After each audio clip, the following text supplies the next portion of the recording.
warahmatullah. Hari ini hari yang luar biasa berkahnya, yaitu hari Jumat, Sayyidul Ayyam, hari yang paling mulia dari semua hari yang Allah ciptakan, 7 hari. Kemudian bertepatan juga hari ini di negeri kita yang kita cintai ini sebagai hari ibu secara nasional.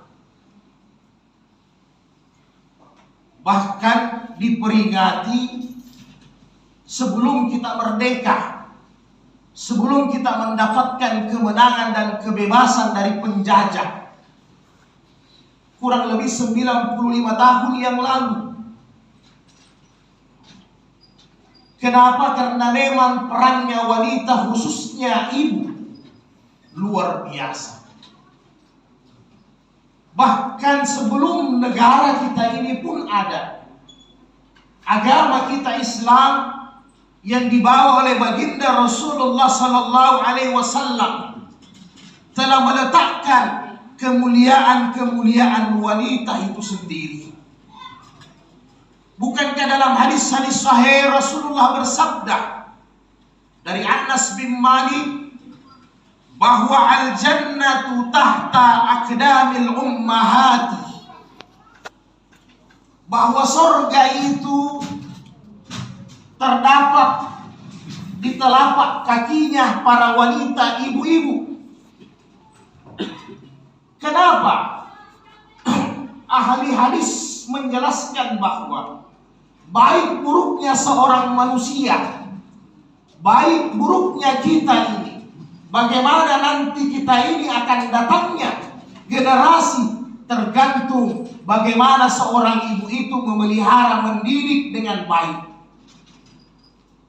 Wajar surga ada sama para ibu, surga ada sama para wanita, karena mereka yang berinteraksi langsung, mulai anak-anaknya di dalam kandungan sampai dilahirkan, sampai disapi, sampai dipelihara, sampai dibesarkan, sehingga baik buruknya agama seseorang tergantung bagaimana kualitas keimanan agama ibu itu sendiri. Bukankah ketika zaman Umar bin Khattab radhiyallahu anhu, ada seorang anak melapor kepada Umar, "Ya Amirul Mukminin, bapak saya telah durhaka kepada saya."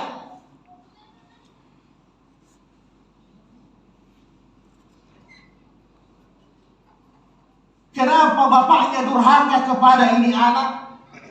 Karena yang pertama, anaknya tidak pernah diajarkan Al-Quran. Yang kedua, anaknya diberi nama dengan nama yang tidak baik artinya, karena nama adalah doa. Yang ketiga, ini anak tidak diberikan ibu yang bertakwa kepada Allah. Kisah ini panjang,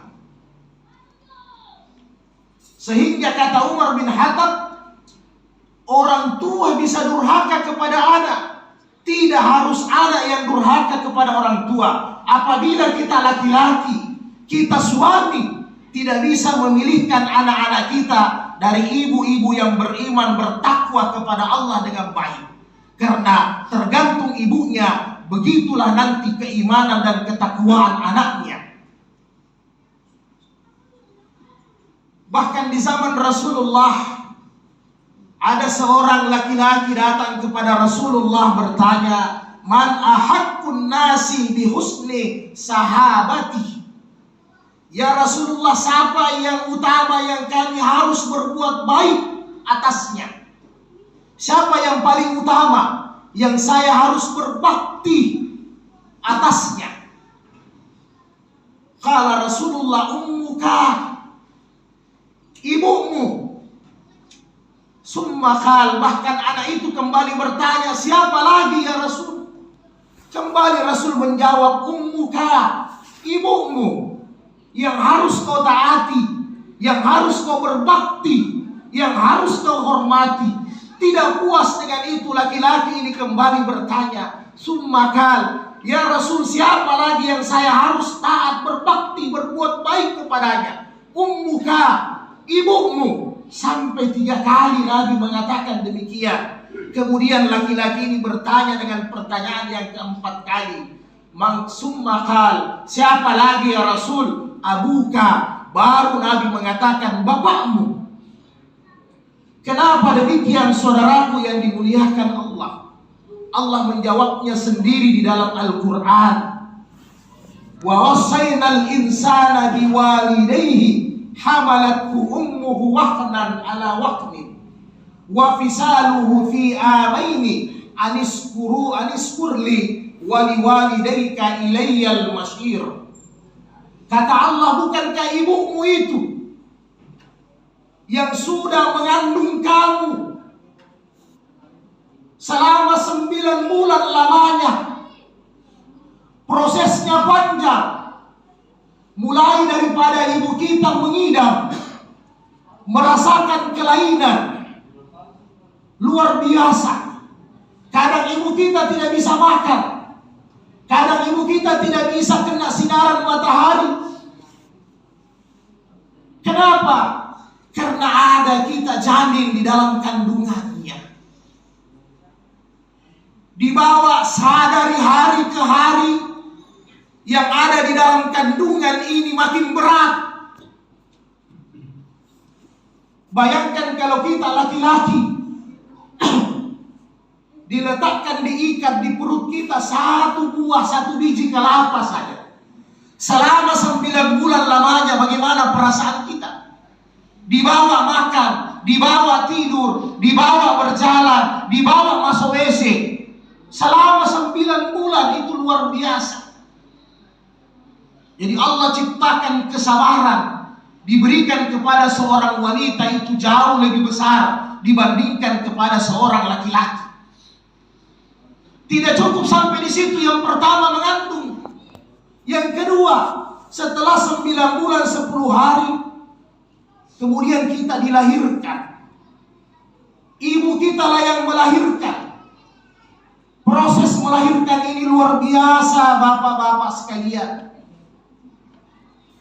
1 kakinya di dunia, 1 kakinya dikubur. Berapa banyak ibu-ibu yang melahirkan anaknya harus kehilangan nyawanya sendiri. Ini tidak gampang. Bahkan kita suami laki-laki, hanya di samping istri kita berdoa, kadang kita sampai menangis melihat bagaimana susahnya itu melahirkan.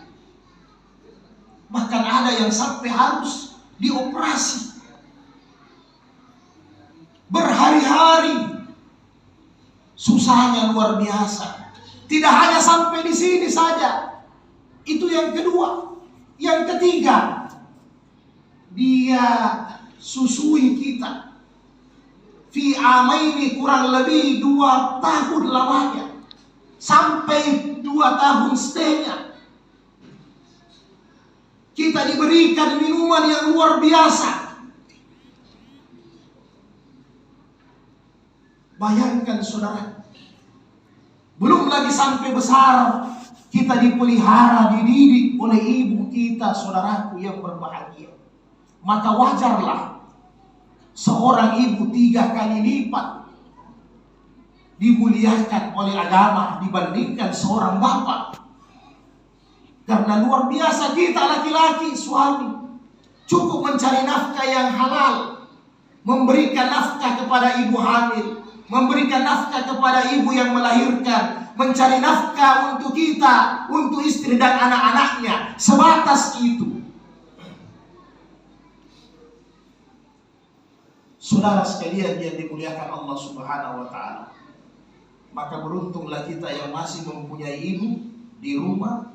Mereka masih dalam keadaan sehat, walaupun dalam keadaan tua renta, maka peliharalah mereka, berbaktilah mereka sebaik-baiknya. Karena itu adalah surga kita. Kita bersyukur jika masih mendapatkan ibu kita dalam keadaan hidup di dunia ini. Berarti ada peluang kita untuk meraih surga. Ada peluang kita untuk meraih amal saleh sebanyak-banyaknya, saudara. Bukankah keridaan mereka adalah keridaan Allah Subhanahu wa Ta'ala? Bukankah kemurkaan, kemarahan mereka adalah kemarahan Allah Subhanahu wa Ta'ala? Mudah-mudahan kita pelihara mereka dengan sebaik-baiknya. Dan bagi kita yang sudah ditinggalkan orang tua, khususnya ibu, maka masih ada jalan lain untuk kita beramal saleh dan berbakti kepada mereka. Setiap waktu salat, setiap selesai salat, titip doa kepada mereka. Doa kita sampai kepada mereka. Apa yang kita bacakan, kalau orang tua kita masih hidup, kita membacakan doa kepada mereka. Allahumma ghafir lana wa liwalidina warhamhuma kama rabbayana shaghira. Itu Al-Quran mengajarkan. Kalau mereka sudah meninggal, apa doa kita? Allahumma ghafir lahum warhamhum wa'afihum wa'afu anhum. Itu minimal kita ucapkan sesudah salat. Kita doa 3 kali minimal. Insya Allah dosa-dosa mereka diampuni, kubur mereka dilapangi, diterangi oleh Allah Subhanahu wa Ta'ala.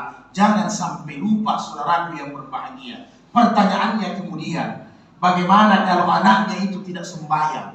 Bagaimana kalau anaknya itu tidak taat? Bagaimana kalau anaknya itu tidak berbakti? Maka siapa yang mengirimkan doa? Bagaimana cara kita untuk membalas kebaikan ibu kita khususnya? Maka marilah kita senantiasa taat kepada Allah Subhanahu wa Ta'ala. Barakallahu fil Qur'anil Karim wa nafa'ni bil ayati wa zikril hakim wa taqabbala minni wa minkum tilawatahu innahu was-sami'ul 'alim.